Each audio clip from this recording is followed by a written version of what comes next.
கேரளா அரசு ஆளுநருக்கு எதிரான தொடர்ந்த அந்த வழக்கை வாபஸ் வாங்குவதற்கு அனுமதி கொடுங்க அப்படின்னு சொன்ன அந்த வழக்கில் உச்சநீதிமன்றம் நீங்க தாராளமாக உங்களுடைய மனுவை வாபஸ் வாங்கிக்கங்க அப்படின்னு சொல்லியிருக்கிறாங்க.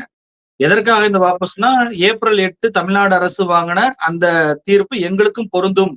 அதன் அடிப்படையில நாங்க வாபஸ் வாங்கிக்கிறோம் அப்படின்னு சொன்னாங்க. ஆனா ஒரு மனுவை வாபஸ் வாங்க விடக்கூடாது என்ற அளவுக்கு ஒன்றிய அரசு, அதனுடைய வழக்கறிஞர்கள் மிக தீவிரமாக வாபஸே வாங்கக்கூடாது என்ற வாதங்கள் எல்லாம் வச்சத பார்க்க முடியுது. அதையும் மீறி இப்ப உச்சநீதிமன்ற நீதிபதிகள் வாபஸ் வாங்க அனுமதி குடுத்திருக்காங்களே, இத எப்படி புரிஞ்சுக்கிறது? வழக்கை போட்டுட்டு வாபஸ் வாங்குவதே ஒரு பின்னடைவா தானே பார்க்கணும். ஆனா இது ஒரு முன்னடைவா பார்ப்பதை எப்படி பார்ப்பது? பிஜேபி வாபஸ் வாங்குவத விரும்ப தானே செய்வாங்க. ஆனா இந்த மனுவ வாபஸ் வாங்குறத ஏன் அவங்க இவ்வளவு தூரத்துக்கு எதிர்க்கிறாங்க அப்படின்ற கேள்வி இருக்குல்ல. தமிழ்நாடு அரசு தொடுத்த வழக்குல மாண்புமிகு நீதியரசர்கள் பிரதிவாலா, மகாதேவன் இருவருடைய தீர்ப்பு இருக்குல்ல, அது ஒட்டுமொத்த இந்திய துணை கண்டத்துக்கும் பொருந்துகிற தீர்ப்பு தான். தீர்ப்புல இது தமிழ்நாட்டுக்கு மட்டும்தான், இது கேரளாவுக்கு பொருந்தாது, இது உத்தரப்பிரதேசத்துக்கு பொருந்தாது அப்படிலாம் தீர்ப்பு கொடுக்க முடியாது. நீங்க கோர்ட்ல ரெஃபரன்ஸை பாத்தீங்க அப்படின்னு சொன்னா, பல வழக்குகள்ல இதற்கு முன்னால் வேறு மாநிலங்களில் கொடுக்கப்பட்ட தீர்ப்பை மேற்கோள் காட்டி வாதாடுவாங்க. உதாரணமாக சொல்லணும்னு சொன்னீங்கன்னா, உத்தரப்பிரதேச மாநிலத்துல ஒரு தீர்ப்பு மாயாவதி முதலமைச்சராக இருக்கிற போது என்ன அப்படின்னு சொன்னீங்கன்னா, தலைவர்கள் குறித்து பொதுவெளியில் பேசப்படுகிற கருத்து என்பது அவதூறு கருத்துக்களாக எடுத்துக்கொள்ளக்கூடாது, அதை விமர்சனங்களாக எடுத்துக்கொள்ள வேண்டும் ஒரு தீர்ப்பு.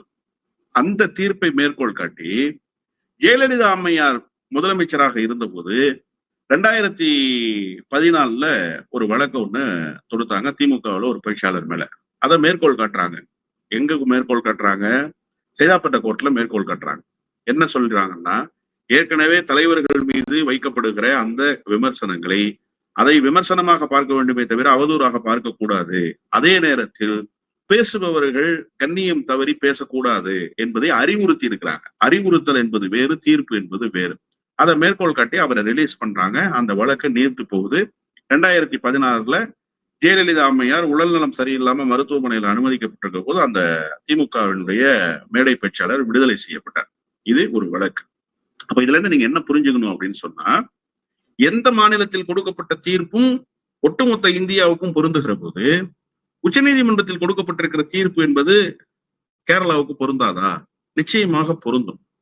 அந்த தீர்ப்புல நீதிபதி ஜே.பி. பிரதிவாலா அவர்களும் ஆர் மகாதேவன் அவர்களும் எந்த இடத்திலையுமே இது தமிழ்நாட்டுக்கு மட்டுமான தீர்ப்புன்றத சொல்லல. அப்படி சொல்லவும் முடியாது சட்டப்படியா. சில விஷயங்கள்ல பொருந்தும். இப்ப காவேரி நடுவர் மன்றத்தினுடைய தீர்ப்பு அதுல வந்திருக்கு அப்படின்னா, அதே தீர்ப்பு வேற ஒரு மாநிலத்துக்கு பொருந்துமான்னு கேட்டா, அது மாநிலத்தினுடைய சூழலை பொறுத்து, அது வேறு.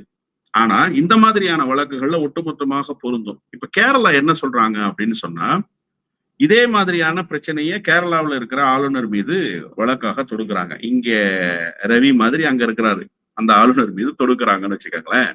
அப்போ அந்த ஆளுநர் இந்த வழக்கு சம்பந்தமா உள்துறை சார்பில் வழக்கறிஞர்கள் ஆஜராகிறாங்க.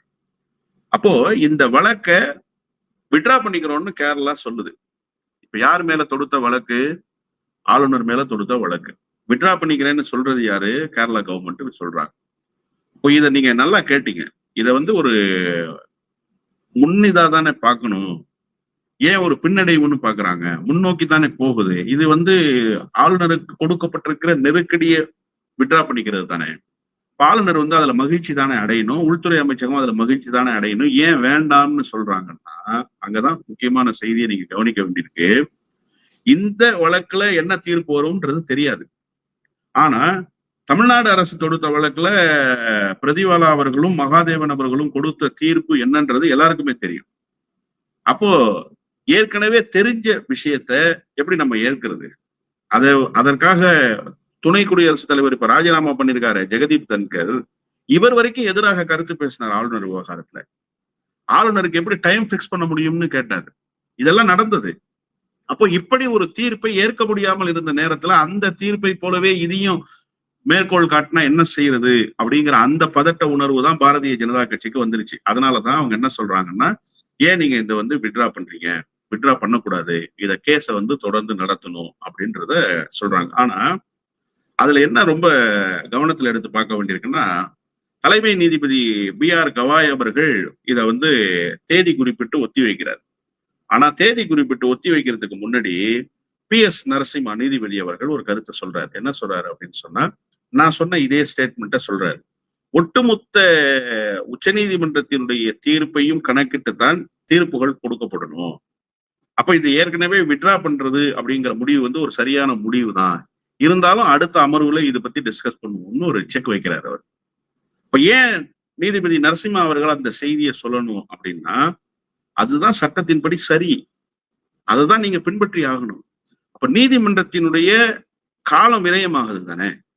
இப்ப சென்ட்ரல் கவர்மெண்ட் அட்வொகேட்ஸ் வரணும், இதுல ஒரு ஆர்குமெண்ட் நடக்கணும். இது கோர்ட்டின்ல இருக்கக்கூடிய பல்வேறு வழக்குகள், அந்த வழக்குகள்ல இதுவும் ஒரு வழக்கு.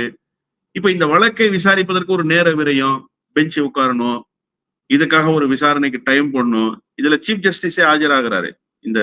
இந்த பெஞ்ச்ல யாருன்னு கேட்டீங்கன்னா பி.ஆர். கவாய் அவர்கள்ட்ட தான் வருது. இது அவர் டேபிளுக்கு தான் வருது.